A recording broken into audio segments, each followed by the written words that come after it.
Haunt me, Daddy. Hello. Oh, hello. Hey, guys. Welcome. To the third installment. Ooh, third installment. How many installments could there be? Haunt me, Daddy. Haunt me, Daddy. A maybe funny ghost podcast. Welcome. You've had a wild past few days. You look exhausted. Thank you so much. That is so kind. Thank you so much for taking the time out of your exhausted schedule to I know, I'm join so us. busy. You're just so busy. My voice sounds a little husky today, everybody, because I just got back from a very fun, very debaucherous weekend with my friends in Gettysburg, Pennsylvania. We all got tested before we went, and everybody tested negative, and we wore masks when we were fantastic around other people and in public. So it was so fun. It was great, but I am very tired. How do you say tired? And I won't be drinking for a hot minute. Alcohol? What? What? But it went well, I'm assuming. Yeah, it was Good. Great. It was so fun. I think I mentioned last episode that it was like before it was happening, my friends got engaged while we were there. And now they're engaged. They're getting married. That's crazy. It's disgusting. It's no. disgusting, but also so cute. I'm excited. It's so for wonderful. them. But it was cool. It was the first time in my life where I was like, wow, this is a big deal. I feel grown. Yeah. And it was just really special to be a part of because, I mean, I watched one of my best friend's life change. Happen, yeah. Yeah, like it happened. Right I was part of it. It was right really before cool. Right before we started recording, we watched the engagement video, and honestly, it's the most realistic engagement video I've ever seen because she's just going like, oh my god, my, like, I'm like, that's what I would do. I would just be like, she comes down and she's just staring at us like, what? She goes, hi Caroline, come through. She's like, I don't want to get caught on fire because we were holding sparklers. I was like, oh, understood. True. Good point.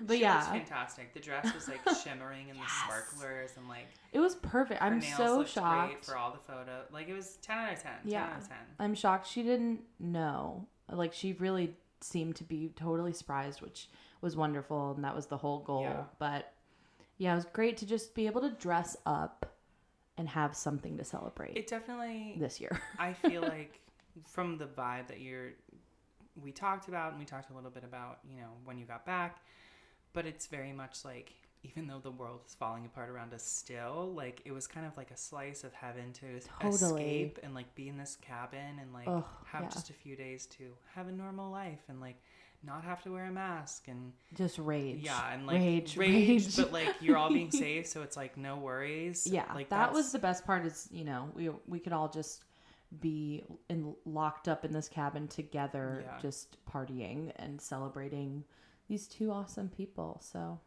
congrats to Caroline and Anthony. Yes, I love you guys. Congratulations. Had to talk about it. Absolutely. Now, you did also have a sort of Halloween themed night while you were there. Yes, we did. Do you want to talk a little bit about how that went? Yeah, that was really fun. I guess we'll post maybe something on the Instagram. But we all dressed up the first night we got there because we're a bunch of theater kids. So, of course, we're going to have a theme night each night. Absolutely. So we all dressed up. And my friend Matthew was dressing as Casey, a.k.a. Drew Barrymore, in that opening scene of Scream. Mm-hmm. Fucking iconic. Yes. He looked incredible. Had so much blood on this sweater. It was just fabulous. So I knew he was doing that. So I wanted to surprise / scare the shit out of everybody. So I went as Ghostface and like ran out and scared people, and it was just really fun to like run around all night. That's and good. I had this slinky dress underneath, so I was kind of like sexy Ghostface too. So much better. Yeah, so I definitely got in the spooky mood. Oh, I love it. With that. I ordered my wig. Yes. For my costume, I'm officially going to be, hello, I'm Shelley Duvall. For Halloween, I have the clothing, the bathrobe. I've got the wig on its way. It's perfect. Like, I'm ready to go. Now I do have a bloody prop knife from my costume that you are welcome to borrow. Absolutely.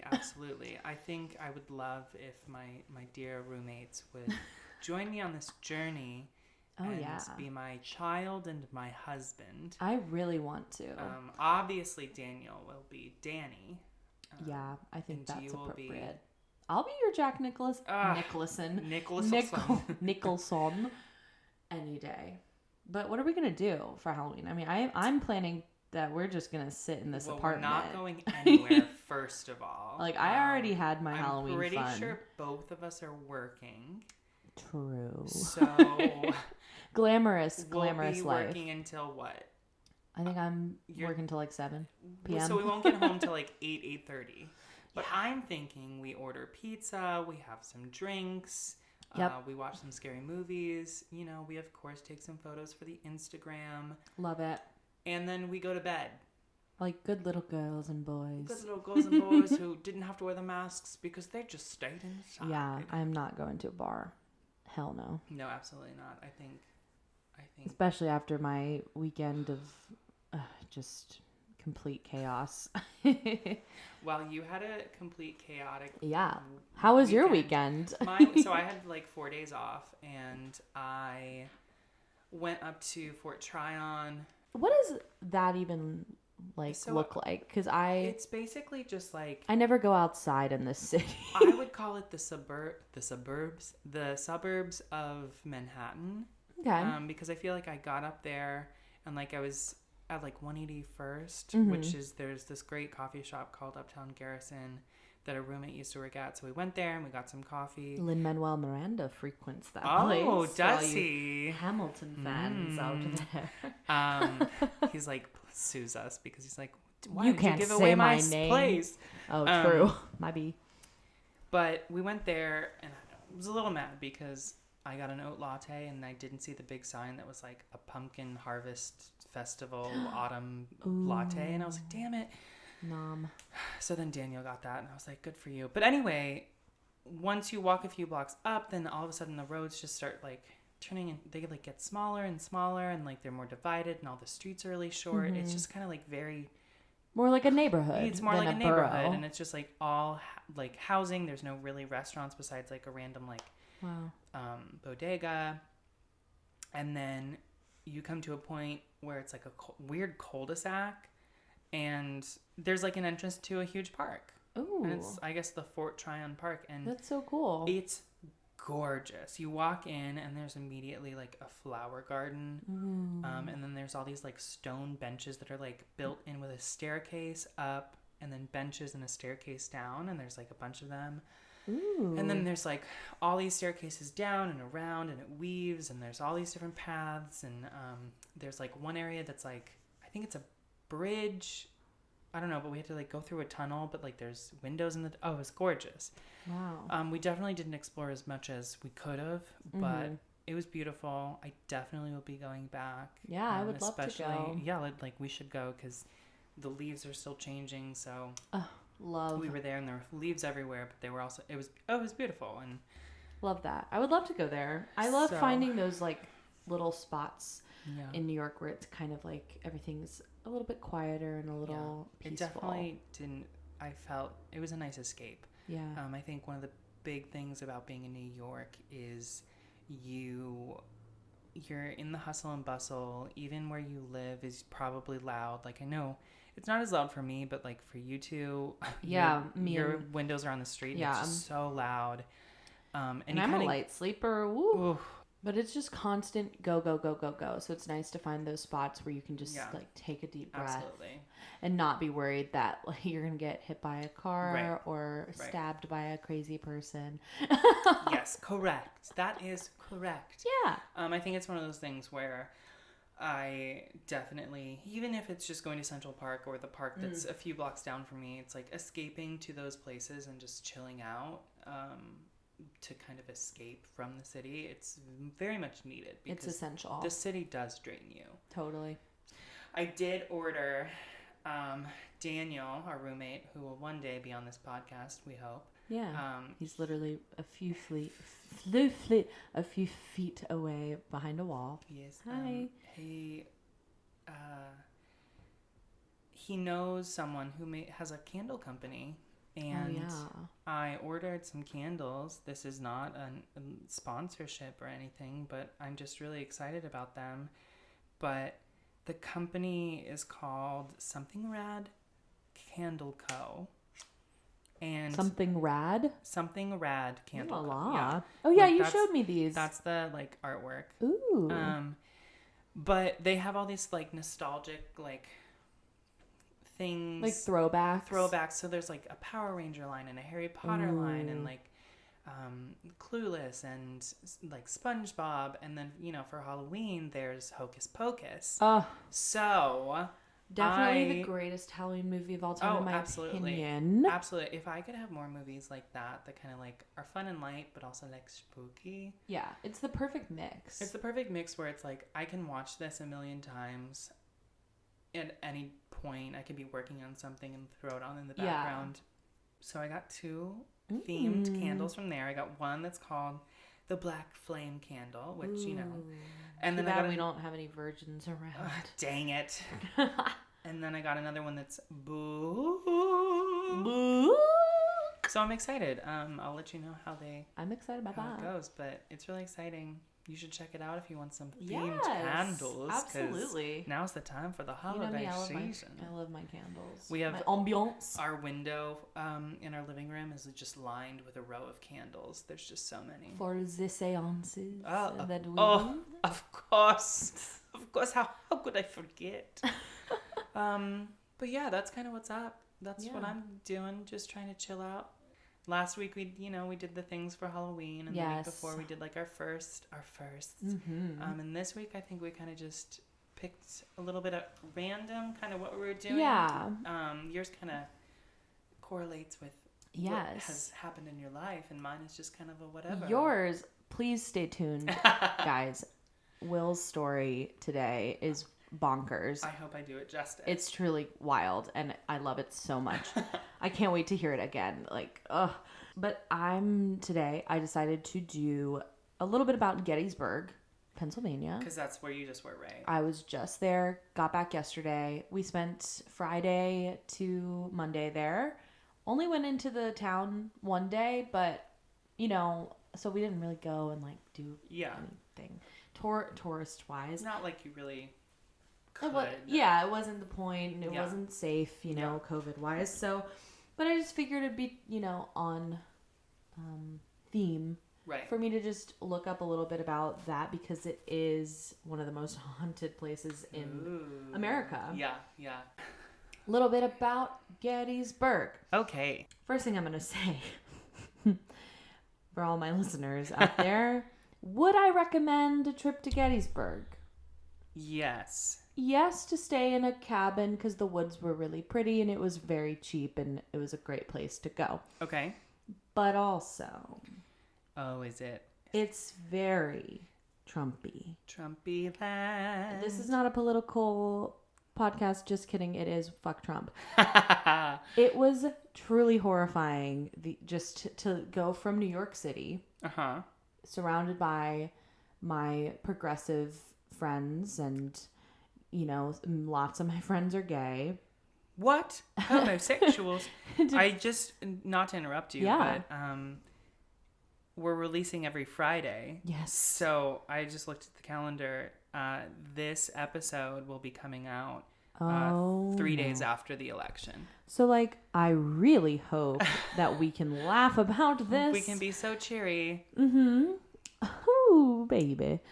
Yikes. It's going to be great. It's going to be great. Everything's great. Yes, so it's very Trumpy. Very Trumpy. Okay. Lots of Trump signs. Lots of just, weird, Oh, yeah, the chimney one. Tell me about the chimney one. Yes, to-order Trump signs that... Fascinating. The house that was around the corner from the cabin we were staying in, and we're still not sure if it was the owner's house or not.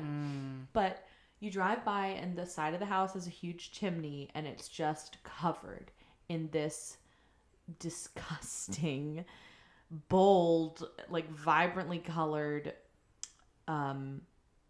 flag of Trump photoshopped probably on Rambo's body, like Sylvester Amazing. Stallone, sweaty, tanned muscles with like the head wrap and a giant machine gun. Okay. Mm-hmm. Like, I'm not saying that, like, Biden supporters aren't doing this, Mm-hmm. but to both sides, if they are doing this, why? Because I mean, I didn't see a single picture of Biden the entire time I was there, and there were quite a few Biden signs, which is great, but there were no photoshopped pictures of him ripping his shirt off or something.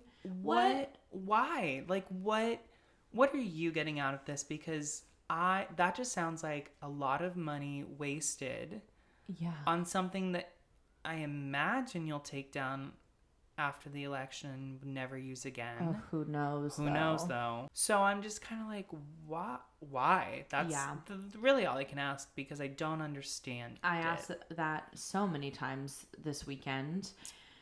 Whew, it was pretty crazy. So that was something that, you know, no offense if you live there. I did see quite a few progressive houses, and it was kind of like as soon as you drive closer to the little like downtown like metropolitan part. Okay. There are some pride flags, some Black Lives Matter flags, some so it Biden like doesn't signs. It's not like this town is, you know, it's not like exclusively stuck in like rah rah rah Trumpy Trump land. But that was the vibe. Honestly, have you seen Lovecraft? Oh, not TV all show? of it, but So that first episode was I've iconic. only seen the first episode because it was fantastic, but it was also a lot.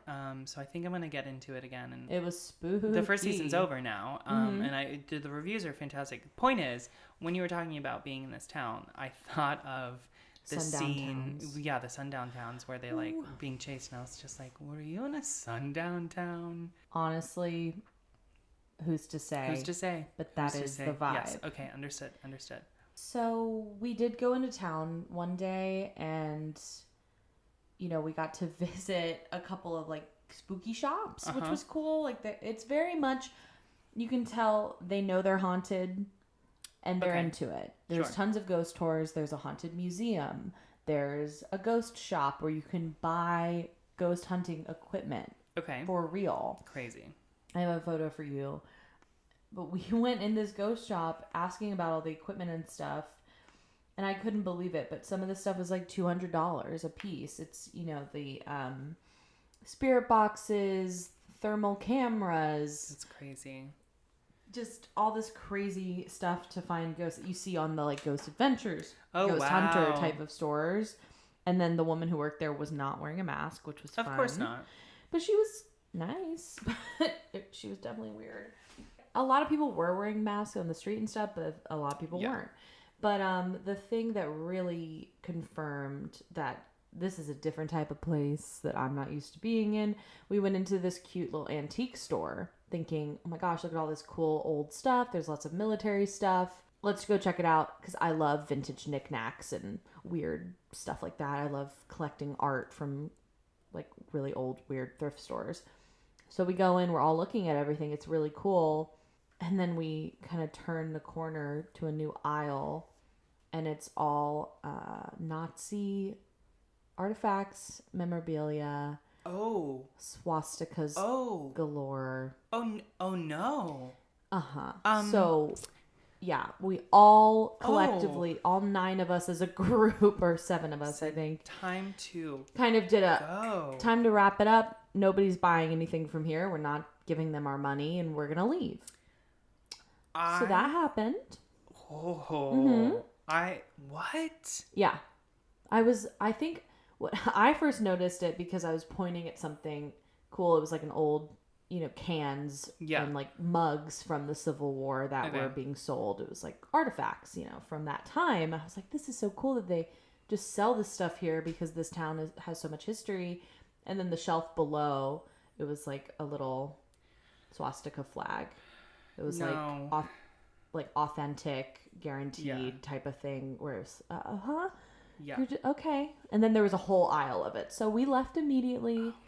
Here's my thing about that is, well, number one, absolutely not. Like, that's crazy. But two, on one side in my thought, I'm like, these things should be in a museum because, sure. like, we must remember the history and, like, see what they did. Yeah, if it is real, especially. Right. Yeah, absolutely. But at the same time, it's like, I don't think this, like, antique shop at all should have anything. Why in the world does a normal civilian need to be able to purchase that for their home? Yeah. I mean, there is no need, no excuse. Goodbye. Yeah, I mean, I guess there are a lot of Nazis just bopping around America. Mm-hmm. So I guess maybe they need some things. Bad. So, okay, that is awful. So Understood. That's the vibe. That's like, all right, message is clear. Got it. Leaving this store. Understood.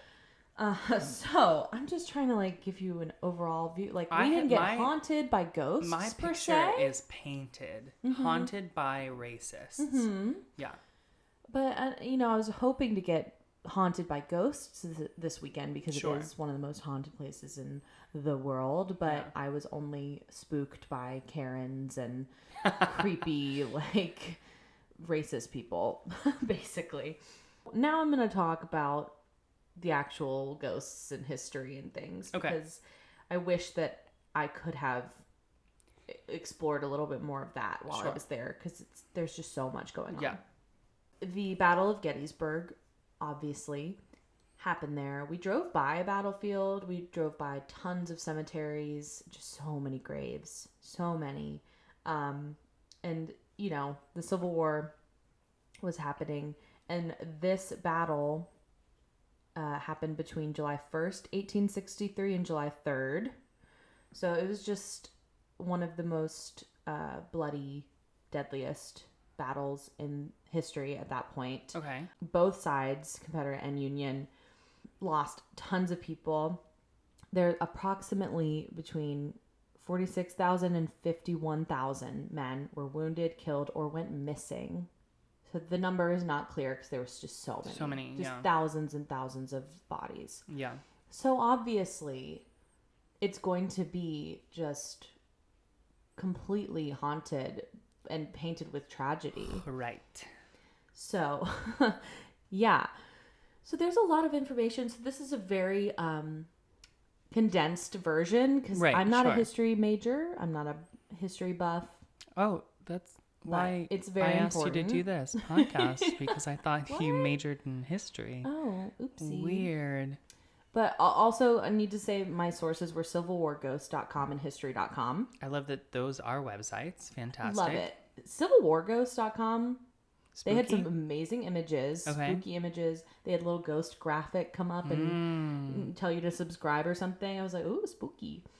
The battle was won by the Union side, and they were led by George Meade. So they defeated the Confederate General Robert E. Lee, who was a piece of shit.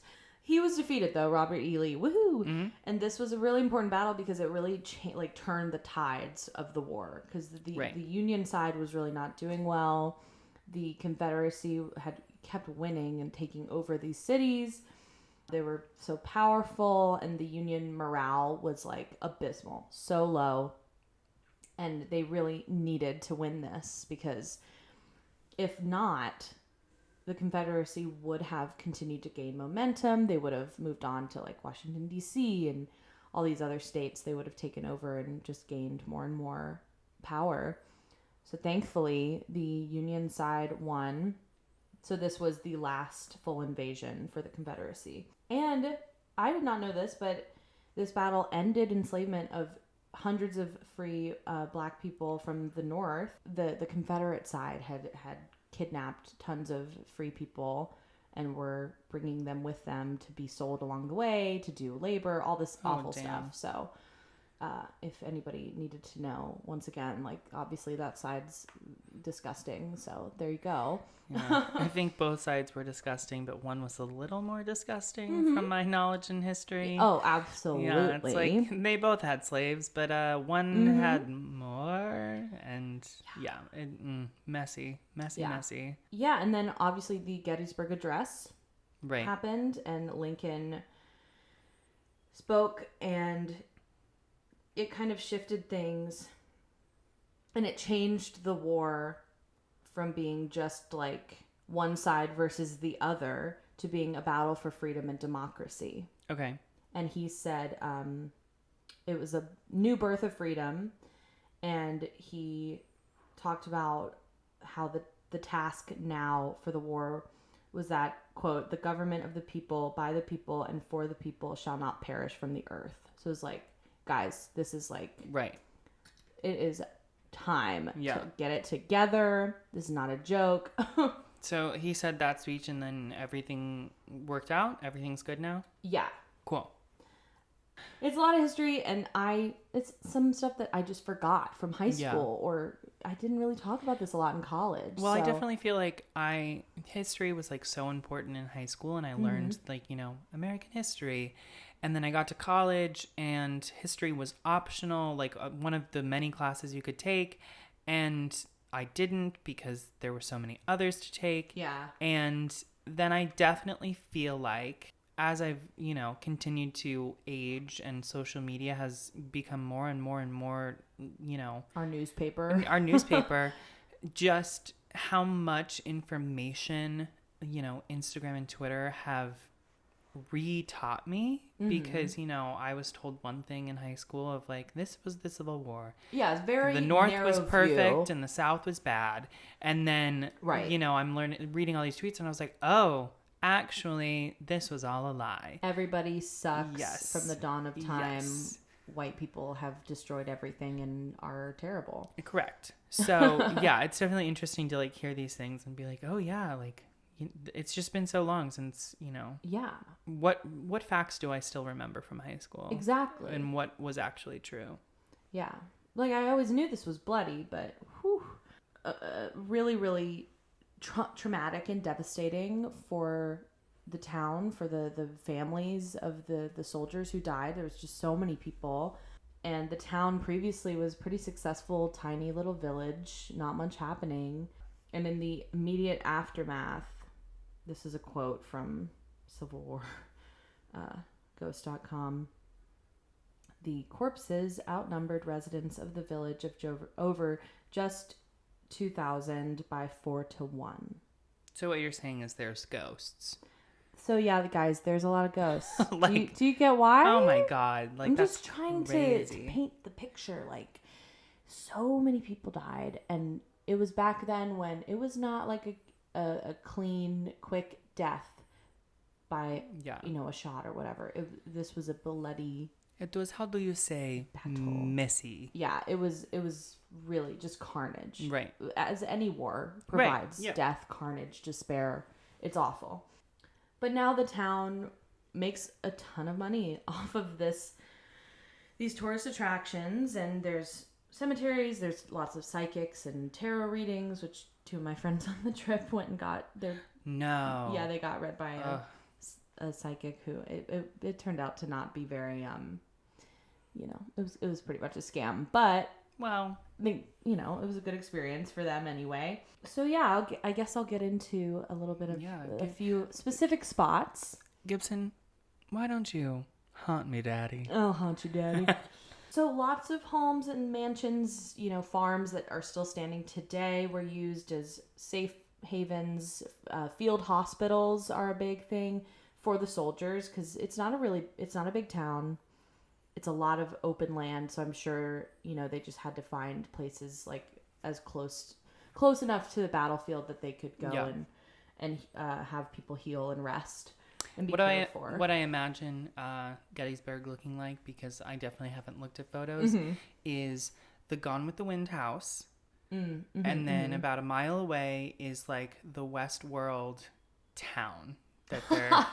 That's what I imagine. Okay, and it's I not know that Western. I know that's it is all in Pennsylvania. incorrect. Yeah, I know that's all incorrect. But it's big open fields, rolling hills, tons of trees, mountains.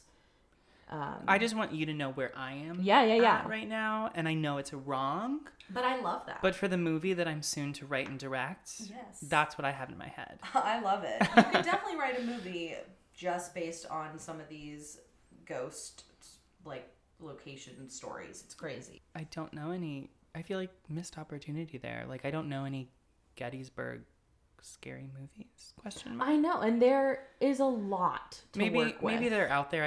I'm unfamiliar. Or I want to say like, what's his name? Jasper in Twilight. Maybe his backstory is the most what looked like it. Yeah. Yikes. So I guess first I'll just talk about there's this place called Daniel Lady Farms. It's like a small kind of mansion with a farmhouse. Small mansion. Just, a little mini mansion. Just my little small mansion. Yeah. I think for the time it was considered a mansion because the photo, it really, wasn't that crazy. Okay. Let me pull up the pic for you. See, it's not that big. Oh no, but at the time, it was considered a mini back mansion. part of it looks pretty. Okay. It was sizable for the time. Yeah. I guess if you're thinking like some people had like one room with a kitchen, bathroom, and absolutely. I guess they didn't have bathrooms. So I don't know what the deal. Anyway, not the point of the story. No. Okay. So Daniel Lady Farm, yes, was a Confederate field hospital during the battle. Okay. So people would, during the battle, take the wounded there and have the doctors and nurses care for them. And it's really well known because it's like still got a ton of evidence, like physical evidence of the battle. Damage that was done to the house and the farm. There's blood stains from amputated limbs and even bloody fingerprints still visible in the woodwork. Oh. Which is fucking crazy to me. And that's why I wanted to talk about this, because I'm like, it's like 150 years ago-ish. Yeah. And there's still there. Blood? A ghost comes in at night and just repaints it. Says, "You will not forget me." It is 3 a.m. It's time for me to creepily scrape my bloody hand against the wall. Nightly blood bath. There's still initials, graffiti, all types of writing carved into the beams. Mm-hmm. And apparently, I couldn't really find out if this is fully true. Apparently, forensic testing happened. And apparently the forensic testing proved the, there are legitimate blood stains of that time period. Oh, okay. So it's not just like it's not someone coming in and like painting it. Like these are real. Like this. That's just like some mud and it looks like blood. Apparently they tested it and it is actually blood from that time. And they had cadaver dogs come and they also confirmed the presence of graves around the farm. So. Okay. Confirmed. Understood. Blood and bodies. Yeah. And there's even still like damage structurally from the cannon blast, gunshots, that type of thing that are still there, which is so crazy and wild. Cool. So would you call that a post-war apartment or pre-war apartment? I'm going to say it's in the war, baby. It is in the war apartment. It's happening. I think the war is still going on in the spirit world there, if you know what I mean. Woof. Apparently, the upstairs, the second floor of the house, the upstairs area of the house is supposed to be very active. They think that people were brought up there if they were really in a bad place, if they needed to be alone to suffer and die. They need alone time. You would call the second floor as hospice? Sure. No? Oh. Sure. I'm like, are we being insensitive? Well, if we are, stop listening. Sorry. So the rumor goes, and there are supposed to be historical records that confirm these things, but again, I couldn't find any of that in my research. Not to be rude, but I feel like if you're in a war, especially the Civil War, and people are dying, I want to know who has time to sit there and document all of this. Right? No? I don't know. In my mind, I just don't see someone sitting there being, oh yes, I must write this down. Yeah. Someone has now lost their limb.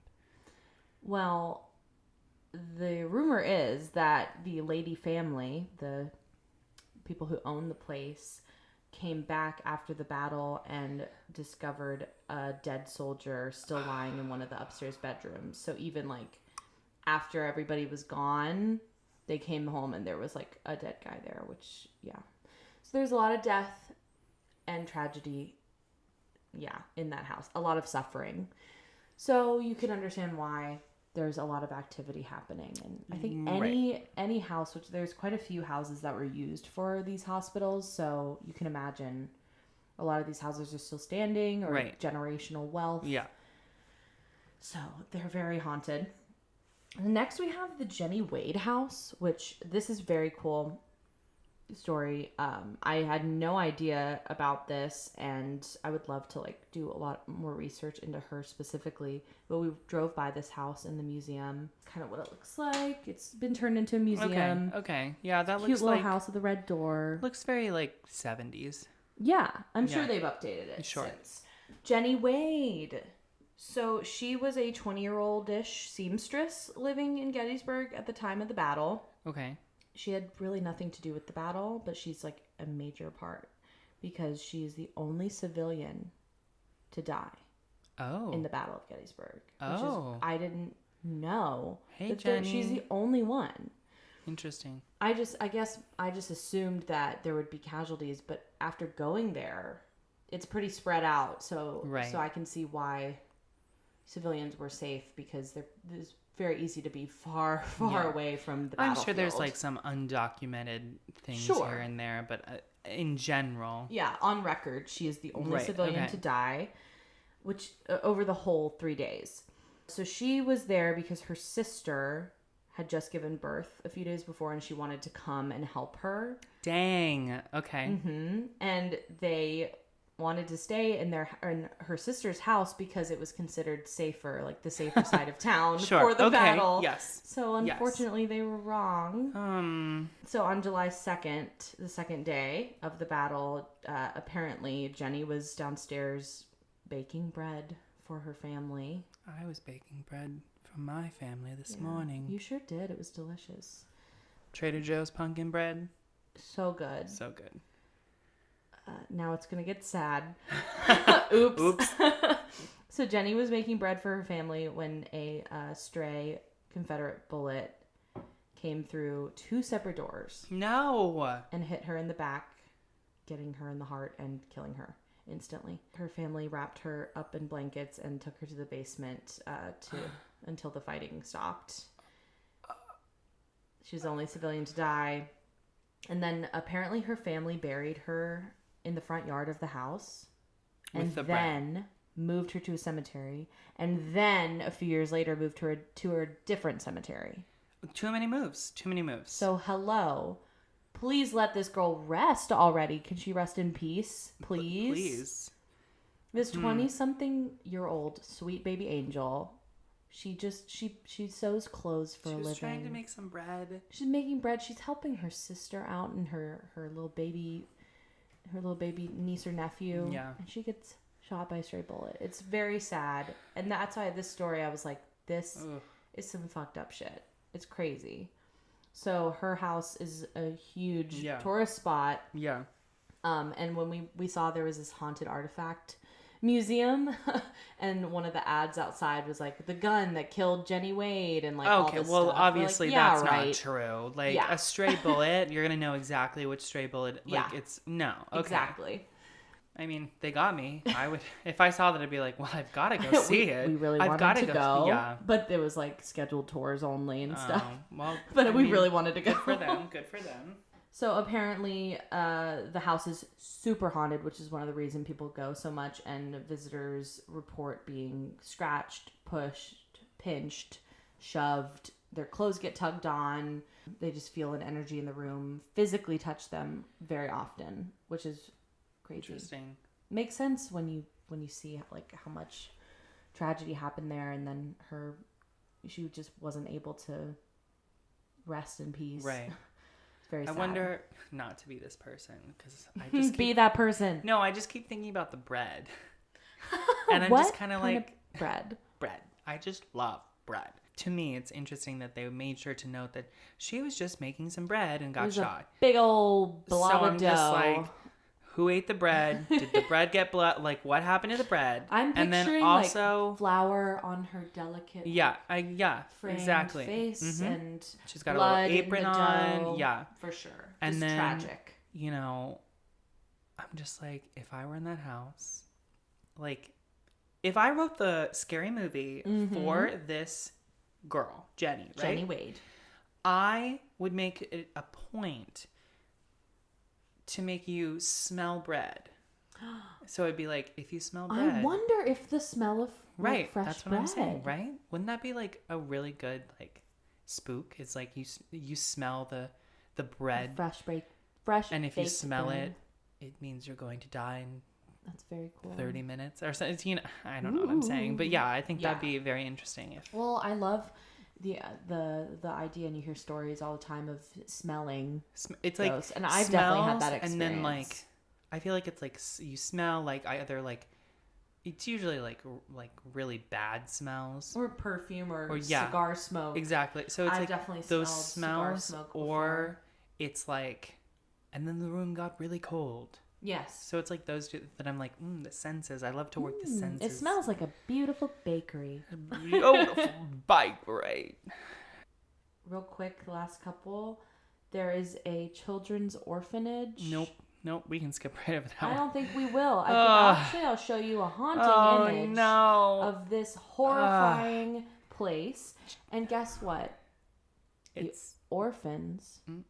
All of their, it's the orphans of those who died in the battle. Of course it is.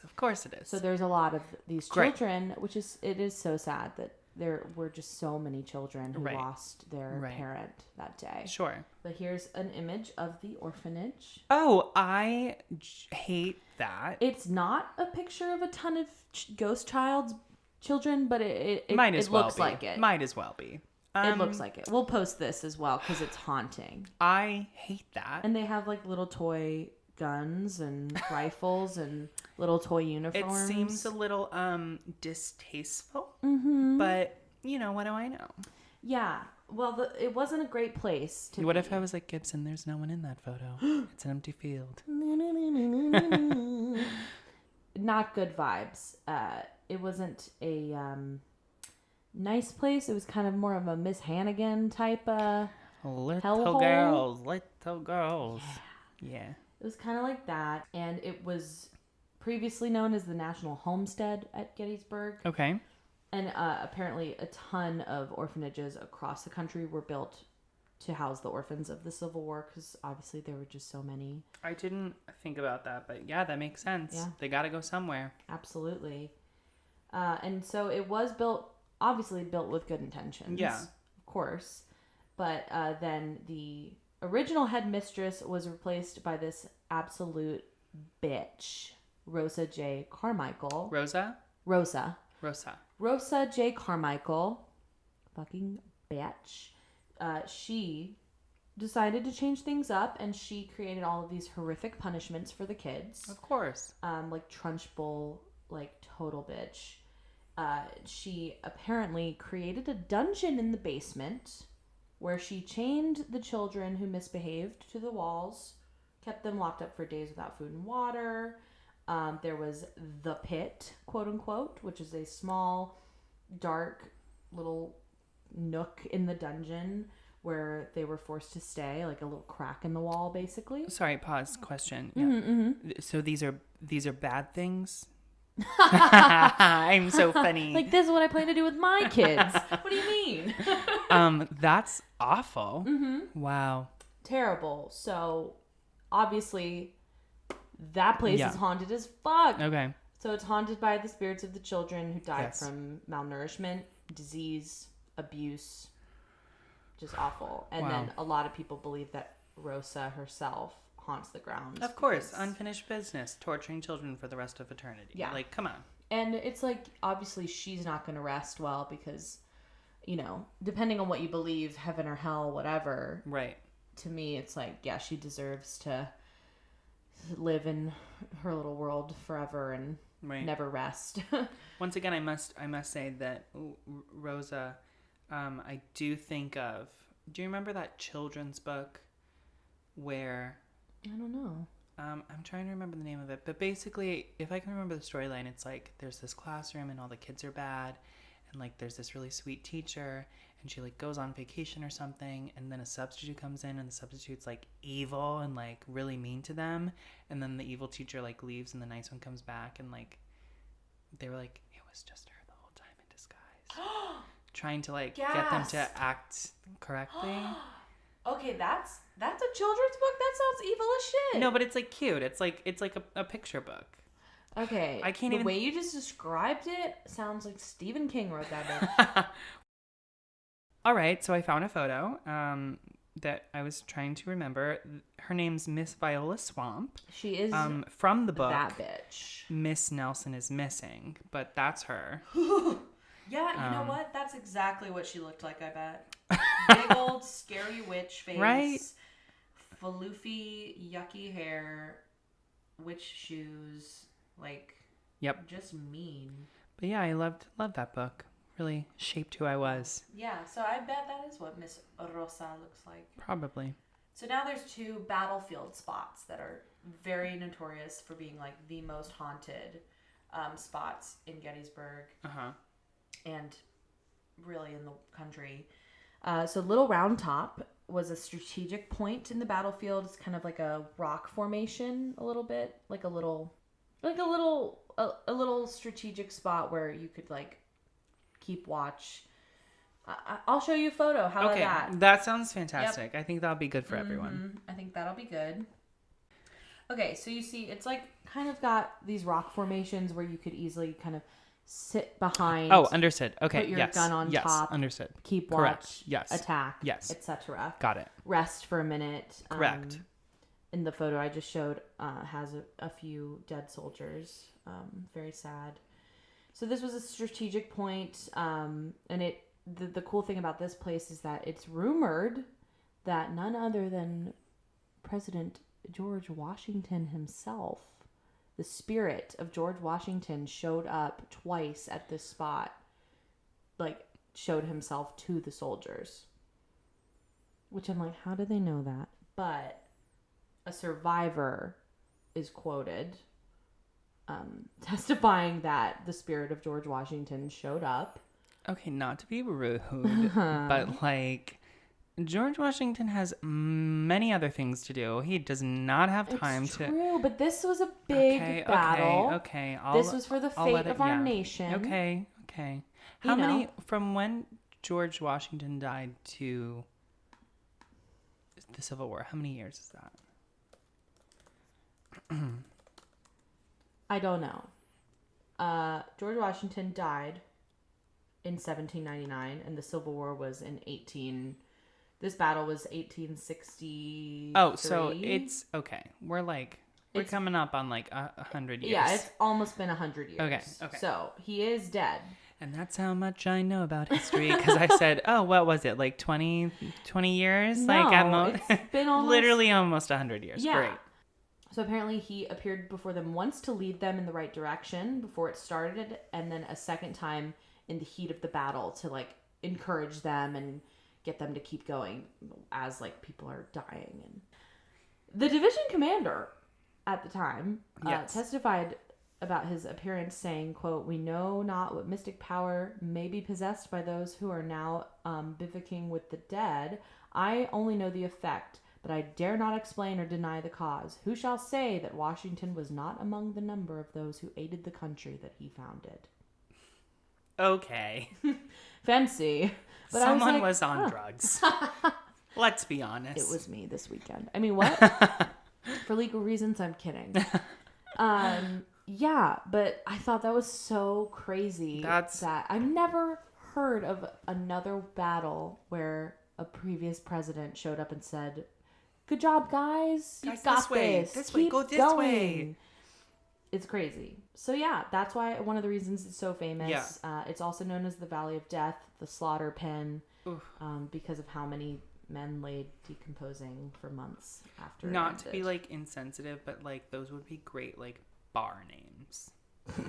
Like Valley of Death because you get drunk, and like what's the other one? Slaughter pen. The slaughter pen sounds great. That's like a little like BDSM like. Yeah, you're bar. right. You're right. Love that. What's the movie that we were watching? I didn't even finish it. American Werewolf in London. And I've never seen that. They go to a bar and it's called like the Slaughtered Lamb. And I was like, oh, that's cute. There's literally a bar called the Slaughtered Lamb in the village. Really? Yeah. And it's creepy and has like a wolf on the sign. Well, go visit. Great for the family. So the last location I'll talk about is also a battlefield site. And this is the big kahuna. This is the big one. This is the most paranormally active in the entire battlefield. Okay. This one's creepy as hell. Okay. I wrote in my notes, wow. This is dark. So, this is a rock formation. It's called the Devil's Den because it's rumored that the devil himself, taking the form of a massive snake, lived deep inside the rocks. And I'm going to show it to you, and like, I think you're going to be convinced that he certainly lived there. Yeah. This photo is really, it's a lot. It's not, we've been joking a lot today, but this photo in particular, seals the deal. It really seals the deal. It really gets me. Yeah. It's just one of those things. It's like, this photo, it's of the Devil's Den kind of rock formation, and this soldier is laid there. It's just awful. And unfortunately, it's believed that this particular soldier in this photo was taken to multiple locations of the battle by a Civil War photographer and posed for these photos. So what you're saying is this man was the first Instagram influencer. Oof. I mean... Yeah. Yikes. That's awful, but at the same time, I'm not shocked. I'm not shocked at all. They were probably like, oh, look, perfect. Like, let's just... But I want to know why him. Why is this poor soul? Yeah. Like, so that's one of the things about the place that's so Again, haunted. Another great movie. True. Devil's Den. The title's there. The title's there. Yeah. You can be about the photographer who takes them all around, and then the final place he goes is like the Devil's Den. Anyway, so more than 2,000 men perished at this location trying to take possession of the Devil's Den. And now it's super haunted, and it makes sense to me that it's claimed that the photographer took this guy and moved him around, because one of the things that happens to tourists there all the time is as soon as they show up and try to take pictures of the Devil's Den, their camera dies, it fries, the battery immediately drains. My goodness. The lens gets fuzzy. That's like the thing that happens. And that is really... That's all I've got about Gettysburg. Let There's me tell so you, much that's more. crazy. I mean, yeah, I'm sure. But sure. It's haunted as hell. And after everything, like, I'm convinced it is so haunted. Because how could it not be? Right. War is just so... It's just so full of despair and suffering. There's really nothing good. So, of course, the spirits that were involved in all this, of course they don't rest. Of course they have unfinished business. Of course not. Yeah. Wow. It's sad. Well, that was good. That was... Ooh. There's places like that I'm just like, that are like the most haunted, that I'm like, ooh. That was that. That's that. I took us in the past far back. Are you going to talk about something a little more I'm not going to go that far back. Yeah. Well, my timeline's going to start in the past, and then we're going to come right up until just a few years ago. Ooh. I'm going to be talking a little bit about my college days. Guys, this story is fucking crazy. I've told these stories a million times. I feel like you must keep in mind that the ghosts that I saw and the experiences that were had, I was in college. Yes. Working on no sleep. Mm-hmm. Working on several shows in several positions, taking too many classes. Yeah, like you were a stage manager. I was a stage manager. Every stage manager I've ever known is always working long hours with little appreciation. So my senior year, I was assistant production manager for the school. Mm-hmm. I was stage manager for the biggest show of the season. I was I was working in the prop shop and the paint shop, like as like self-help work study kind of thing. So I was doing that, then I was taking all of my classes, and then I was taking like I had to like take all these random classes because I'd like put them off to the last minute. So I was doing all of that on top of like, you know, applying for jobs after college and like doing this and doing that. Basically, you were busy as hell, hustling. Miserable, probably. Would probably go to, I would get to the school at like 7:45, have like my first class at like 8 a.m. And then I'd probably, depending on the day, I would run home because I was just a block away, eat something real quick or order something and then like pick it up before rehearsal. And then I would leave rehearsal depending on how much work I had to do. Sometimes I would leave at like midnight, 1 a.m., 2 a.m., 3 a.m. Always the first to arrive and last First to arrive, last to leave. Love that. So yeah, I was basically there sometimes, you know, from 8 a.m. until 3 a.m. Yeah. So, like, it's crazy. So keeping in mind that all that's happening, then you mix in some little ghosts, and it's just a hoot and a half. A hoot and a half. The sources I am working with are from... I didn't really use it, but I found it, and it was interesting. I guess ECU was trying to do, like... What does ECU stand for, though? Where'd you go to school, Will? Rewind. I went to East Carolina University, which is in Greenville, North Carolina. Woo. It is a place. It is a place. At one point, I think we were like the number one party school. Not anymore. Also, don't know if this is true anymore, but I paid no tuition. Like, we had such cheap tuition. It was so nice. So it was cheap, small, and fun. Yes, correct. How big? Do you know? Like, my school was like 13,000, I think, that counting undergrad, graduate, and honors college. Ours was, we had like I think 3 different campuses. East Carolina has, as of 2016, and like it's growing every year because they keep building things. 2016, they had 29,000. So that's where I went.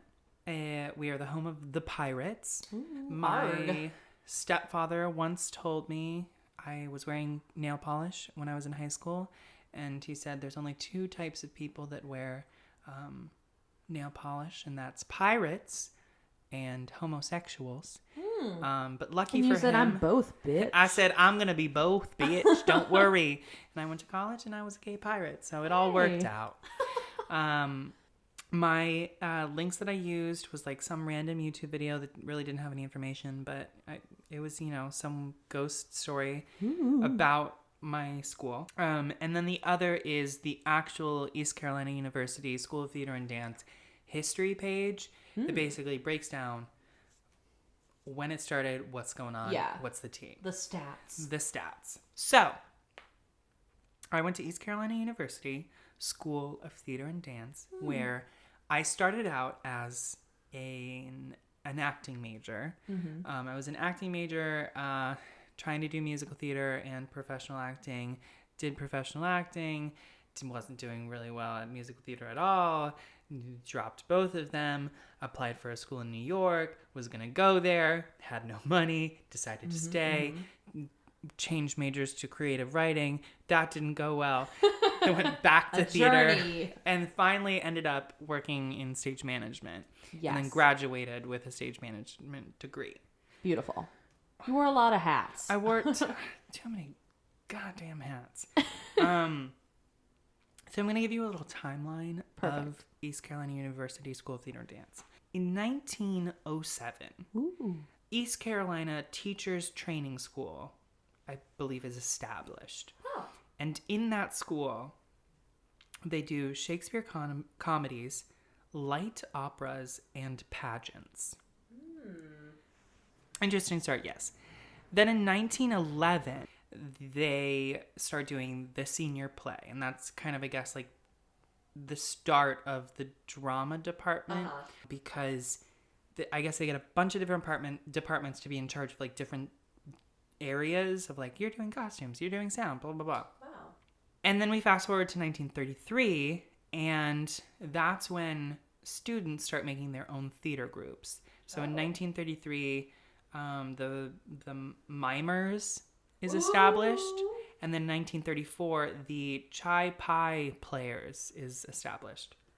A chai pie sounds delicious. Doesn't it? I'm like, I want one. Then also in the same year that Chai Pie Players is established, the school officially starts offering 4 drama classes to the curriculum. Like that begins. Gotcha. And then... That's so cool that it was like born from the students though. Exactly. It's kind of like the students wanted this and they slowly were like, okay, well, how do we make this happen? That's and cool. They kept making it happen. That was 1934. 1952, the school had a campus-wide renovation. And in that, they built the McGinnis Auditorium. McGinnis Book of World Records? Or... that was dumb. That was dumb. Sorry. So that theater is built. There you go. That's 1952. Now, I must note, and I think I have some quotes from the website later in this, that at the time that the auditorium was built, the building next to it, which is now established as all of the dance rooms and classrooms and all of that, and the floor below the theater, that's all an elementary school. I'm sorry. I'll get more into detail on that. But the below the theater is the entire cafeteria for the elementary school. We'll come back to it. Any place with children, haunted. Yes. So I just talked about with that orphanage. Keep that in mind. Okay. So McGinnis Auditorium, 1952. So then a few years later, 10 years later, in 1962, Edgar Lucene was a professional director and stage manager in New York City. Ooh. He's hired to come down to North Carolina and create and chair the Department of Drama and Speech. So that happens in 1963. Theater's happening. They're kind of just going wherever they can go. They don't actually have like a building that's theirs. It's just kind of classrooms that are available. I don't think I noted any of it, but it was like they just had like, there was this random classroom that was empty, and they had this random office that was on the top floor of this old theater like auditorium, and that was their department offices. Like They didn't have anything. So they're just like figuring all of that out. Taking what they can get, basically. Correct. Yeah. So in 1997, they changed the name to the School of Theater and Dance. And then 2003, they officially become a part of the College of Fine Arts and Communication. And then... Fine arts. Just art. And then in 1990, Edgar Lucene, I'm pretty sure, who was the head of the department, retires, and John Sheeran, who was my director of the theater, chair of theater, he takes over. Okay. I didn't realize that literally he was the second person to ever take over. Yeah, that's pretty wild. I don't know about my school. I don't have a lot of history off the top of my head, but I feel like that sounds rare to me. Right. That's pretty crazy that the first guy was like, I'm just going to be here forever. Oh, until then he couldn't, but obviously. He couldn't. And then literally John Sheeran comes in and did it until he couldn't. Like my junior year, he passed away. Oh, wow. So he did it till the end. Yeah. See, we had a lot of department chairs. I think we had two while I was there. In the 4 years I was there, we had 2 different ones. So that's crazy. That's pretty crazy. Yeah. So a few pulled quotes from the website is, the physical location of the department has changed little, with the exception of 1 year spent in a former funeral parlor. Excuse me? Yes. I had no idea, and I have so many questions. We come back to it in a moment. Okay.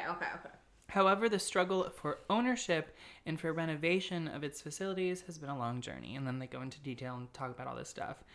But basically, it says space was a challenge at first, not just the lack of it, but the need for sole ownership that becomes this whole thing.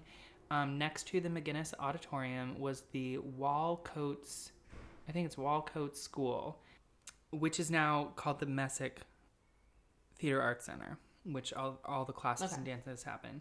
which it was a training school for elementary teachers, which had elementary age school children there all the time for classes. Wow. Their cafeteria was housed in the basement of the McGinnis Auditorium, where the costume shop for us is now. And then it says, often filling the theater with interesting aromas. It was not uncommon for children to find their way into the McGinnis Auditorium itself, and from there to display their artwork of turkeys or pumpkins on the theater scrim. Whoa. Yes. That is really crazy and haunting. Right? Like, they're alive, these kids, and I'm still like, ew, little creeps. Right. Like, this is weird. It is very weird. Yeah. Like, if I ever saw a kid walking around our, like, theater building, I'd be like, whose child is this?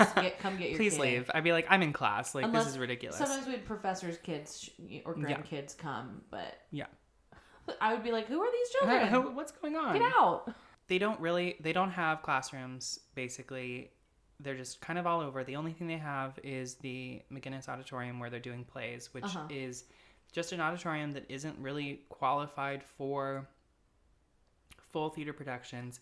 It notes the lighting equipment was prone to start small fires. Ooh. And then it says a little further down, fortunately, the spot operators had previously removed some of their outer clothing in order to combat the intense heat, making it possible to use the clothing to beat out and extinguish the fire. Excuse me one moment. This sounds like a death trap. I'm like, what's happening? In 1971, the elementary school, they leave, they go build their own school, they're gone, and the School of Theater and Dance officially can take it over. It's now theirs to do classes and everything. And when they don't have to do a theater in a literal death trap that's on fire. No, the theater is still there. They just have now classrooms and dance studios. Okay, I got you. And when they first moved into the theater building, there was no air conditioning. The green painted walls were peeling away, and the ceiling tiles were falling out. The walls will lose green slime. Now I read this, and I laugh, because when I was there, the walls were peeling, the AC was never working, and the ceiling tiles are falling out. What has changed? I wish I had a Nothing. photo. There was one point where we had one classroom where the ceiling, a hole was in the ceiling, and just it was falling down, leaking. It was awful. Ugh. They fixed it, but they didn't fix the leak problem, and then the hole created itself again. Oh, man. There was also another part in that classroom on the floor that if you look down, you could see the first floor. This sounds like a haunted house. Nope, this is just my school that I'm paying thousands of dollars to go to. Yeah. Wow. It's not going well. Yeah. So they finally get approved and get this grant, whatever, to get this building and the theater remodeled so that they can have a real theater with wing space and fly space. Yeah. They can have real classrooms. It can happen. So they get that done. Keeping in mind, I'm going to read another quote. This one building housed all the classes, offices, rehearsal spaces, theatrical productions, construction, storage spaces for costumes and props, and et cetera, et cetera, et cetera. So now it's all in one place together. Yes, but it's a Everybody mess. can be happy, but it's and it needs still to be a shit remodeled. show. So they get the money to get it remodeled. But they're going to be kicked out of this building for a year and a half. So Wait, my school is literally going through that. Oh, really? Now, this coming semester, I think they're tearing down our theater and all this stuff. Well, are they going to a funeral home? No. This So- would be the perfect time for your school at that time. If Fun Home existed, it would have been the perfect Right? time to do that musical. Right? There's apparently a funeral home that I guess is abandoned or not used anymore, something that's like in walking distance of where the theater school is now, or it was at that point. And you're like, great, we'll go there. We'll have our theater productions and classes and everything there. Working in a former funeral home required its own set of adjustments. Jeez. One We fact had to move out all these cadavers. it was so crazy. annoying. One faculty member had his office in the former embalming room and used one of the stainless steel tables for his desk. I wish I was making this up. This is on the website. Fuck. The coffin lift was helpful for storing scenery and props. What? Scenery was built in the 4-bay hearse garage. I am shook. This is completely insane. You've never told me this. I didn't know this until I researched it. Oh, Yeah. Each day, tools, equipment, and supplies were taken into the garage for constructing the scenery, and then returned into the building for safe storage at the end of each day. Productions that year took place in the former chapel of the funeral home. Oh my god. A well-lit stainless glass window with a religious motif hovered in plain sight while productions of sexual perversity in Chicago took place below. Okay. A year and a half later, they're done with the funeral home. They move back to their new renovated school. It's beautiful. It's gorgeous. What do you think the first show they do in that theater is? Out of all the shows you could do, for the first show to be like, we're back, baby. Like, look at us. What do you think is the first show they do? Fun and flirty, like... Showboat. They do Showboat. Okay. They could have done anything, and they do Showboat. Okay. I just don't enjoy Showboat, and I just like... It's not my favorite era. I'm like, you could have done Oklahoma, you could have done anything, and you do Showboat? So that's kind of the history of the theater department. A few famous alumni. I just listed a few. There are more. But there's Marisha Wallace. Then Emily Proctor. She was in West Wing. That's all I know her from. Sorry that I don't know either of these people. Okay, great. Well, no worries. You might know Beth Grant. Uh-huh. She's like a lot of character roles. She was in the Mindy Project. Okay, you're gonna know the fourth person that I'm about to say. My girl Sandra Bullock. I did know this. Yeah. We've talked about this. Yes. Sandra Bullock Apparently is signed with Amazon to create a TV show based on her college years. Whoa. So I'm very interested to see. Do you think she's going to talk shit? Well, my knowledge of Sandy is that there was a teacher who I think I know the teacher told her she's no good, she'll never make it. She, I don't believe, finished college because she left to go be, a star. Film something. And what I hear, none of this I'm like for sure on, It's is rumors. that our school director offered her an honorary degree and she refused it. Oh, holy shit. That's some messy. That's drama. So that's the tea, but you also know that people love some tea and some rumors and some the drama, most and she's so person famous. Yeah. So it's like she's so famous. Right. So it's like, is any of this Of really course, true? You could use the drama to talk up the school. Even if it's negative, it's still like, oh Right. my God. Correct. What's your favorite Sandra Bullock movie? Just real quick. Ooh, I think it's relevant. Miss Congeniality is just so good. Yeah. It's yeah, just so good. Absolutely. It's I flawless. could say The Lake House. It's a bop. That is a good one. I'm trying to think of other. My favorite has got to be Practical Magic. How could I forget? Yeah, I would say Miss Congeniality and Practical Magic are like the top two because like spooky season / when I'm feeling spooky, it's the best. But Miss Congeniality is just Good every banger time. after banger after banger of good jokes. Yeah. But she's just so great at comedy. So good. And she's so good at tugging at your little heartstrings as well. When she's sad, when she's upset. Yeah. Practical Magic, one, made me realize I was probably a homosexual. Because I said, I don't want to be with those girls. I want to be those girls. Yes. I want to be the ants up at night. That's Midnight margaritas, Midnight baby. margaritas. We need to do it. Yes. We'll be those ants one day. Yeah. Don't worry. Yeah. Anyway, love you, girl. Love you, Sandy. Girl. Sandy, thanks, girl. That's so funny. Now that I've given you all that history, which was a lot, and I apologize. No, for that, but it's great. I think we need context. Painted a good picture of this school. So this school is old. It's got a weird history, which... It's a weird history. It's like Spooky Ookie in itself. Yeah, the building itself, not the theater, but the building is from 1907. Mm-hmm. And the theater is still pretty old because it was remodeled. I think statistically speaking, because it's so old... Yeah.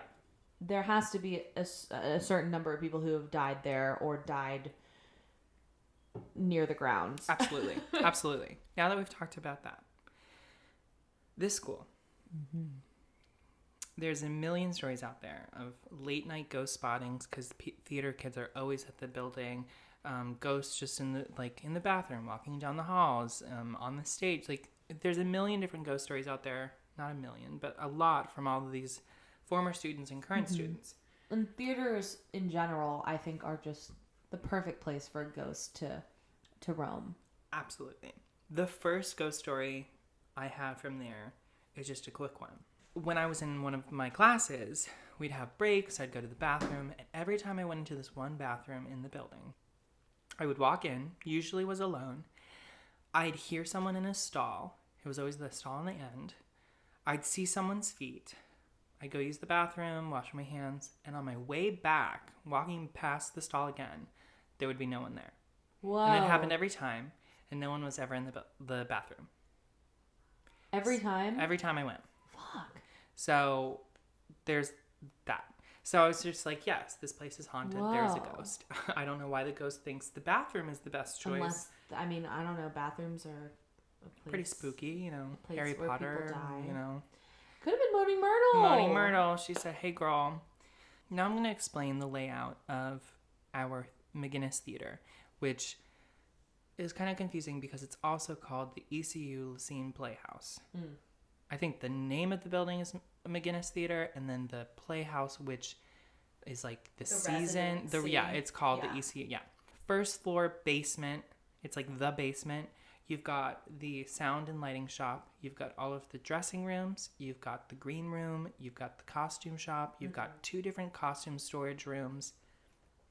All the back of house type of shit. Prop storage, public bathrooms. That's all the basement. Got it.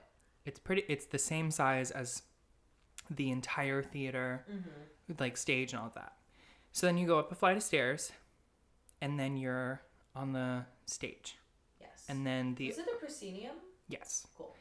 And then we had like really steep house. And then technically it felt like another flight up, you have the lobby. And then if you went up another 2 flights, that was where the stage management booth was. Right. And the catwalk, which holds the spot operators. Okay. So that's kind of the layout. I'm going to give you some photos. Ooh, picture. I've never seen pictures of this place. And okay. Oh my God, it's really nice and pretty. So that is... But also creepy looking. The Messick Theatre Arts Center. That's where all the classrooms are. Wow. And it's basically, that's the front of it, and then there's a side to it, so it makes an L shape. It really looks like the front of a theater school in like a cool spooky Netflix teen show. I wish. You know what I mean? Yeah. So that is the front of it. And then I have a crappy photo of the front of this theater, which has been updated. Oh, okay. But I get the vibe. But, it looks theater, like it was built in the... First photo here, and then that's the theater. So now I'm going to show you just a few production photos to kind of brag about myself. I'm like, I worked on these, but also this is what our stage looked like.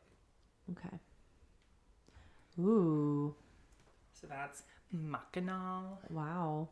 This is when we did Medea. There's our roommate Daniel crying on a rock. Oh my God, he's so sad. This is when we did 1776. Whoa, the stage is huge. It's a big. In conclusion, it's big. And then this is when big we did stage. Young Frankenstein. All right, I have to say it. Y'all's budget really puts my school's budget in the dust. Holy shit! This production value is crazy. We made it work. Yeah, we had wonderful designers at our school, but they just never had. Yeah. They had pennies to work with. Oh yeah. I feel like we did too, but we also just had to make it work because our stage was so huge that it was you have to fill it up. You have to fill it up. I think. Oh, it was a nightmare. In my time there, I worked on many shows. Assassins, Mackinac, Medea, 1776, Young Frankenstein, A Midsummer Night's Dream, and a million other. The most incidences that I had were during 1776. So if anyone doesn't know 1776 is a musical about the signing or the creation and signing of the Declaration of Independence. What's that? I'm just kidding. That is... Google it. I did not know that it was a musical, actually. That's funny. Well, I just don't know the show at all. I hate it. It's horrible. It's the worst. Imagine Hamilton, but it's a bunch of white people, and it's an hour longer, and there's a third of the music, and it's bad. Yuck. And also imagine Mr. Feeney from Boy Meets World as John Adams in the main role, because he did. Oh, wow. He did the original production in the movie. I love Mr. Feeney. So that's 1776. And I've broken down my incidences into some titles, and I'll go into detail, but I'm just going to read them off to you of what I thought of immediately. The Catwalk Spook. Ooh. The Ghost Behind the Boy. Oh, my God. The Crash from Above. The Medium. The Actor Sees All. The Light Must Go Out. Alone in the Dark. Oh, my God. Yeah. So, the Catwalk Spook. So basically, we're doing 1776. Rehearsal doesn't take place in theater. It takes place somewhere else. We're in the theater. We're doing tech. All the things are happening. I don't remember exactly if it is a performance or a tech or something like that. Yeah. But we're doing the show, and we come back from intermission, and I sit down. I put my headset back on. I'm checking in with people, and I'm in my booth, and the booth has like a closed door and all of that. And right next to the booth is the door to the catwalk. Yes. So both of those doors are closed. So I'm sitting there, I'm kind of chatting away, whatever. All of a sudden, the catwalk door slams open. Oh my God. And I hear someone running down the stairs, which is like, it's like 6 flights of stairs. Yeah. From like the top where I'm at. Are they those like metal, like clang, clang, clang, Yes. clang, clang? The stairs? top down to the basement, it's like 6 flights. I clang, like slams open. I'm like spooked because I'm like, yeah, running down. And then I hear the sound of someone vomiting. Wow. I just hear all of a sudden, "Bleh!" Silence. What? So I think it's one of my spot operators. Yeah. Has gotten sick because I have 2 up there. So I'm like, hello. Like are can't you remember. okay? Yeah, I can't remember who the other person was, but I was like, are you here? And then I was like, hello, and they're both there. Because what I saw was someone with blonde hair in all black. Mm-hmm. And I was like, oh, well, my best friend, who is also my spot operator, she is blonde. They wear black. And they wear all black. So I was like, is Jane, are you okay? She's like, yeah, I'm right here. And I was like, Excuse me? Excuse Ew. me? So I'm freaked out because I have no idea what's going on.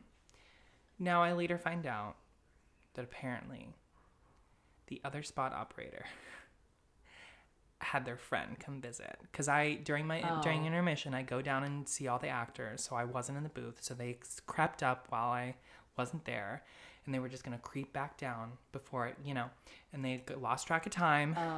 But that still doesn't explain the vomiting.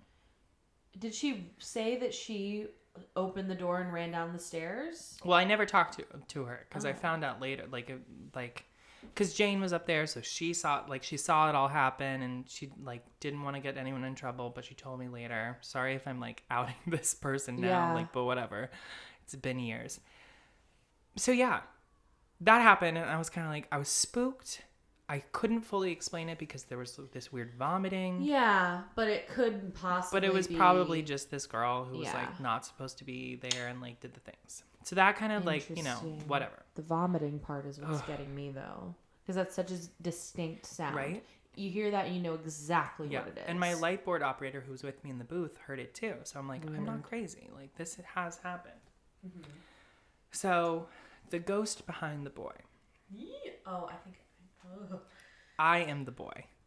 So I'm sitting, getting ready to go into Act 2. This is a different day.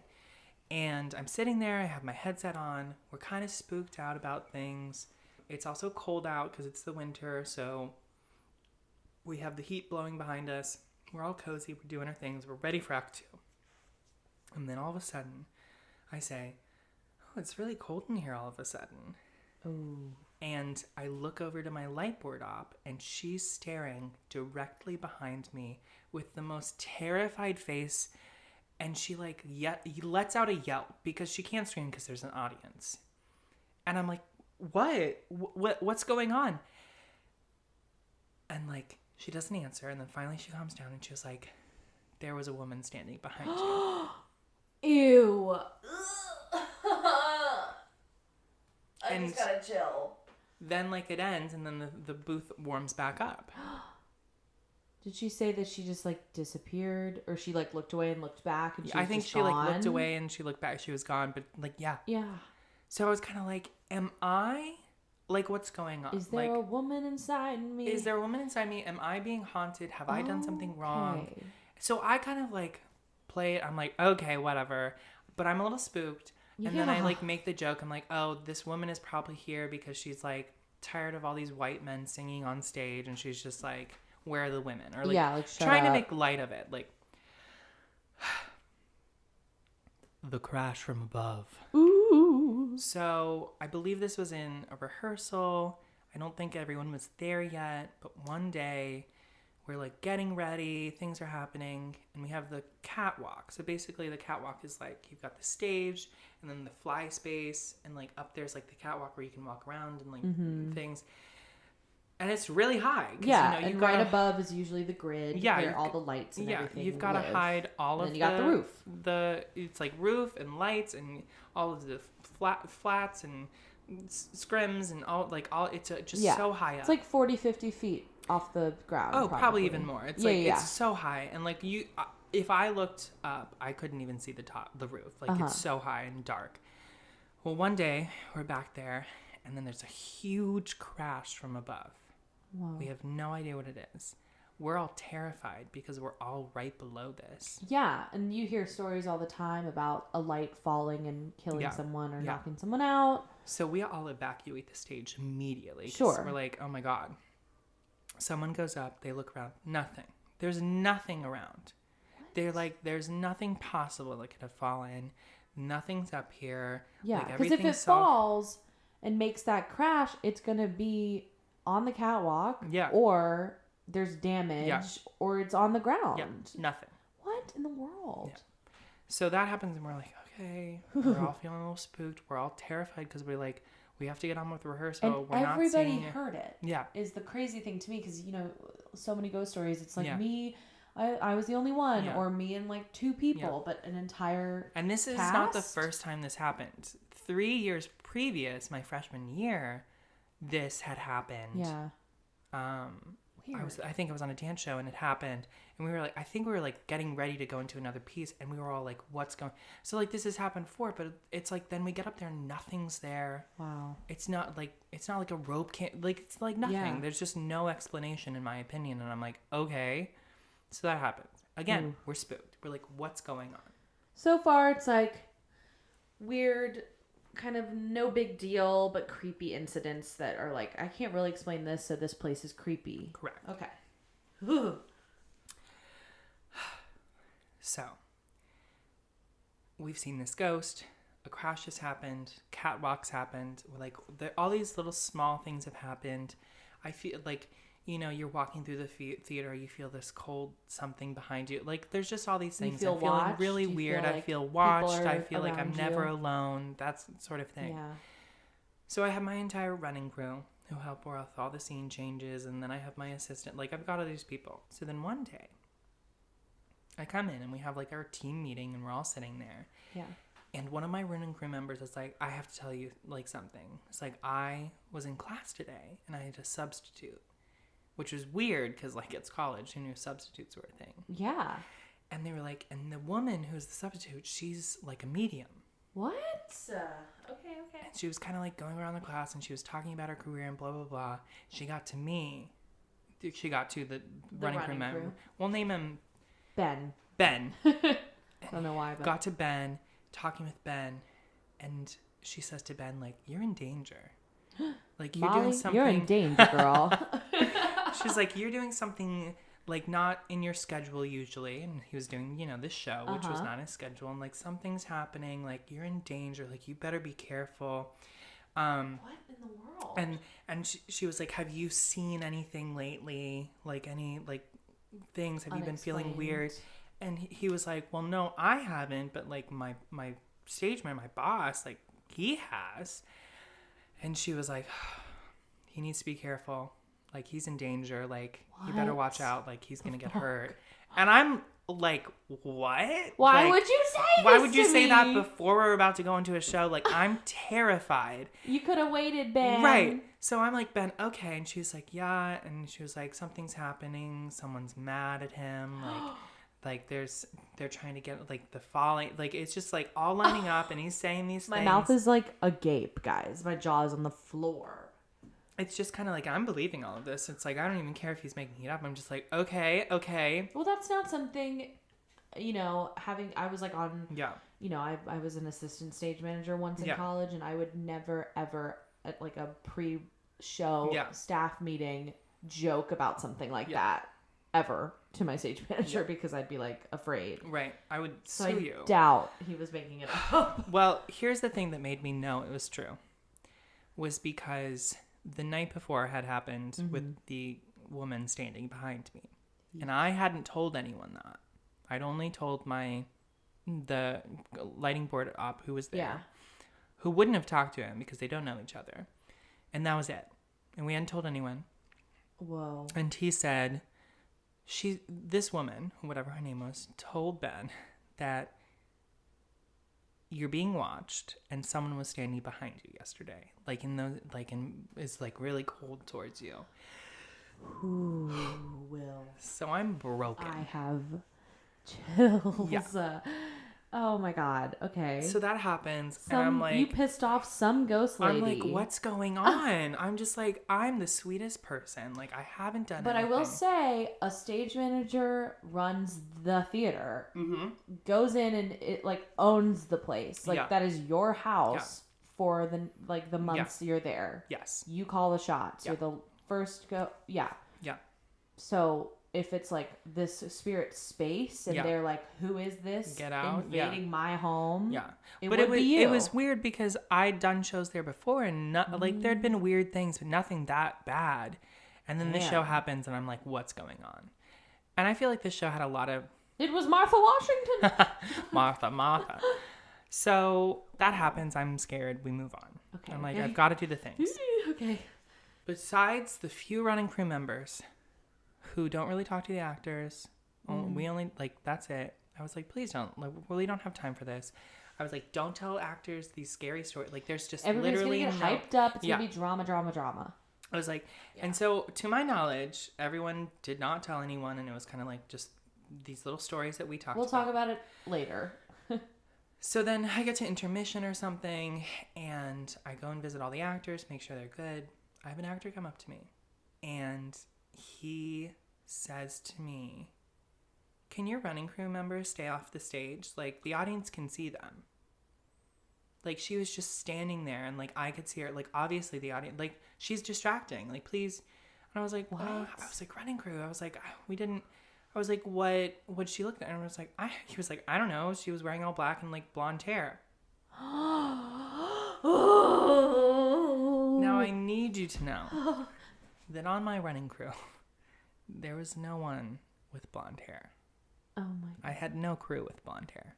I have a lot of thoughts. This is the third time there's been a female Blonde hair, all black, bopping around. Oh, okay. Next day, a different actor comes up to me. Also, for those of you out there who may not be familiar with theater, the stage manager is up in the booth watching that stage, their script, the board the entire time. Yes. If something's going awry on the stage, the stage manager knows what's going on. Yes. So you would have known if one of your crew was standing on stage because you would have been over your headset like, get the fuck off the stage. What are you doing? Yeah. Just to set the record. Yes. Fuck. Next day, different actor, same thing. Oh my God, are you serious? Yeah. Next day, I'm in the booth watching the show happen. I see someone start walking on stage. Oh my God, oh my God, oh my God. I look to my board up being like, who is that? Look back, gone. Oh my God. And we're sure this wasn't an elaborate ruse. Yeah. There's no blonde, like... No. Oh my God. So then, that's pretty much all I saw of that gal. This ghost. Yeah. Pretty much. This is a full-blown haunting. It's crazy. This is not a haunt me daddy once. This is a haunting you forever daddy. Correct. Now keep in mind, as I said earlier, sleep deprived, too much coffee, all these things. Maybe I'm just seeing things. But at the same time, I'm like, no, this can't be. This is the third person who's actually physically seen the person besides yourself. Like, correct. Yeah. So, as I said earlier, as a stage manager, you're like one of the last people to leave. Yep. And usually at the end of the night, I have a chat with my crew, and then I'm like, okay, you can go. And then sometimes some of my assistants stay, but sometimes they leave, and then it's just me, and I have to like lock the door, make sure all the lights are good. And the way that the theater works is there's light switches in the booth, which is, 6 flights up, and then there's light switches in the backstage area. And if they're not switched the correct way, the lights can't go off. Right. So I would often, have to I would go backstage, try and flip the lights. They don't go off. Then I have to run through the entire theater, go up the flights of stairs, go into the booth, switch lights, and I have to run back, go to the stage, flip the lights. Yeah.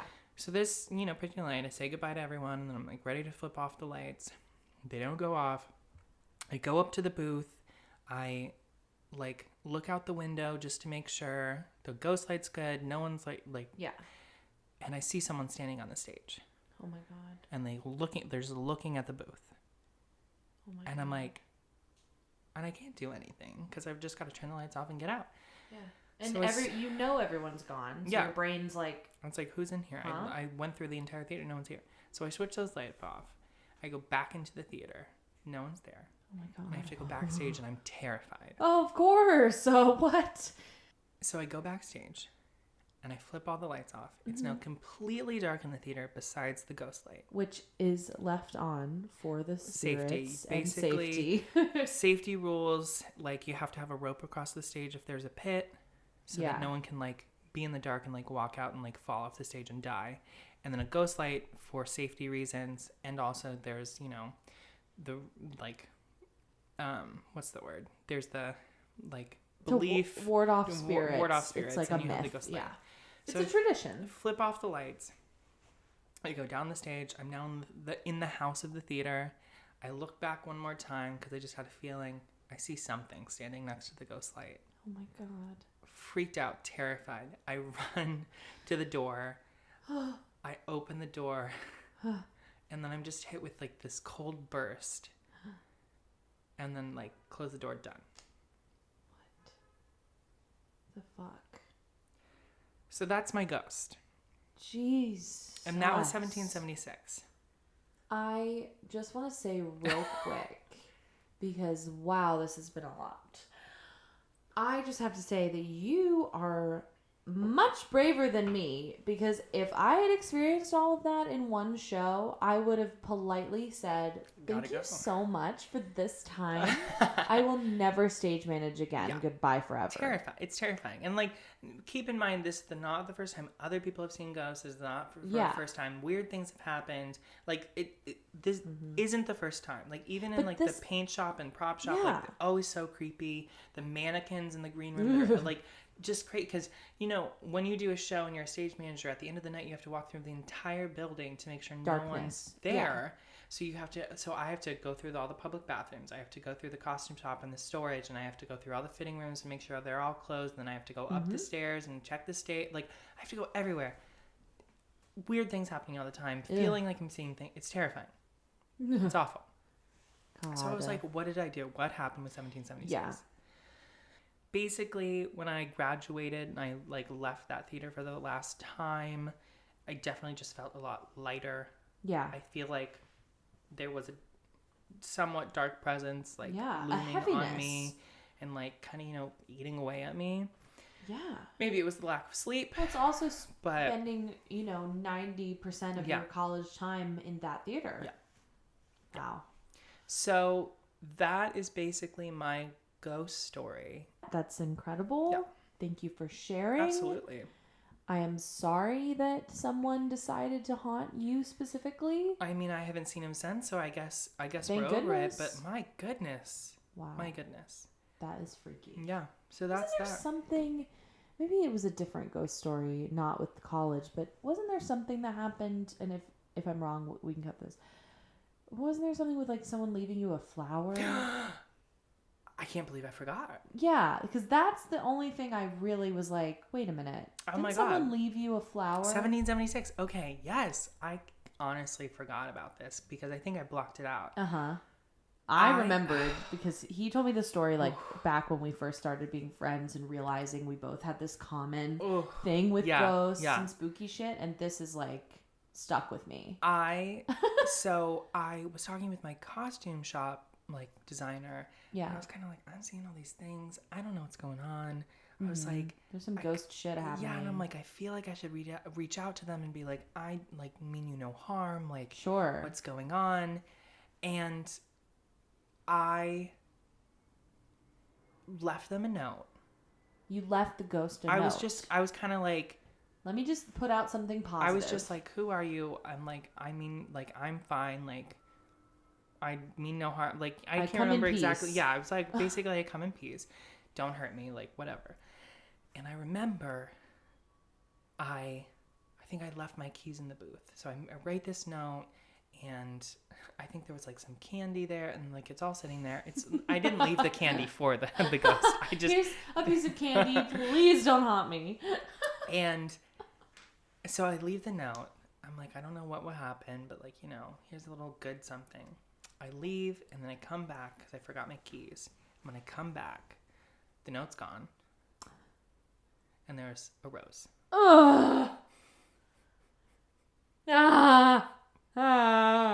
Now I don't. How could you forget that? No offense. Because it's so like it is so horrifying. Yeah. Now I don't know if the rose was like an actor ran in and like gave me a rose for like doing a good job. I don't know. Like I don't know. Sure. If it was really a ghost. But it's not that much time in between. You probably would have heard or seen the person if they came in right after you. Yeah. But there was a rose sitting there, and I was like, do I touch it? Is it real? Like, is it real? I didn't touch it. I was like, I left. I was like, okay, I understand. There's a rose. I came back the next day. There was no rose. So I don't know if I saw something. Like, I don't know. Whoa. But that was the end of the ghost. I think that's why I never saw the ghost again, is because I think we had him. I left a note. Girl? It left a rose. Said call it day. So wow. I think maybe her name's Rose. What if her name's Rose? Oh my God, she was on the Titanic. She knows where the diamond is. Oh. Yeah. That's wild. And that's fucking crazy. That's Rose the ghost. That's wild. Yeah. Listen. There's so much more that I could go on about that place. It sounds so convoluted and batshit crazy, but because I've heard you tell this story, and I can feel and see the terror. I know it's real. It's crazy. Before Rose was my ghost, we had a professor who was the speech professor, and she would always like be in the theater and like take notes and blah, and sometimes she would go like out in the lobby to like take a break and things. Yeah. And apparently she always saw a woman in black with blonde hair. So she was Natalie's ghost or whatever. And so then all of a sudden it was my ghost. And I was like, wow. This is why we started this because it's crazy. Podcast. It's crazy. Because you have this connection, for some reason. I don't know why. Yeah.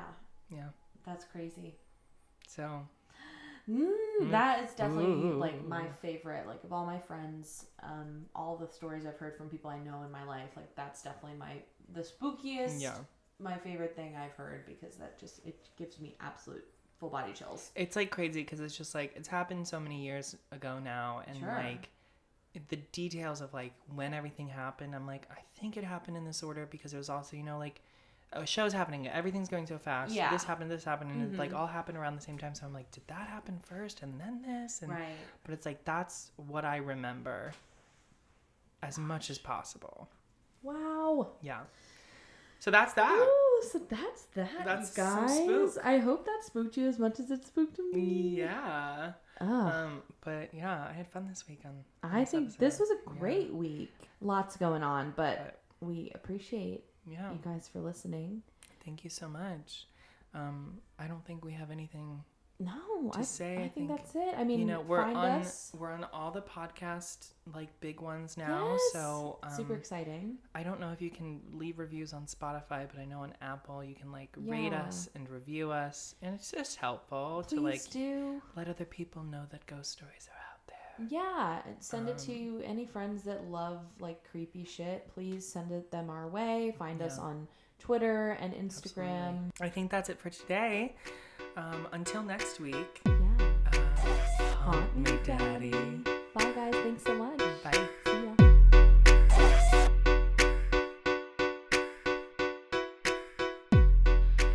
Come play with us.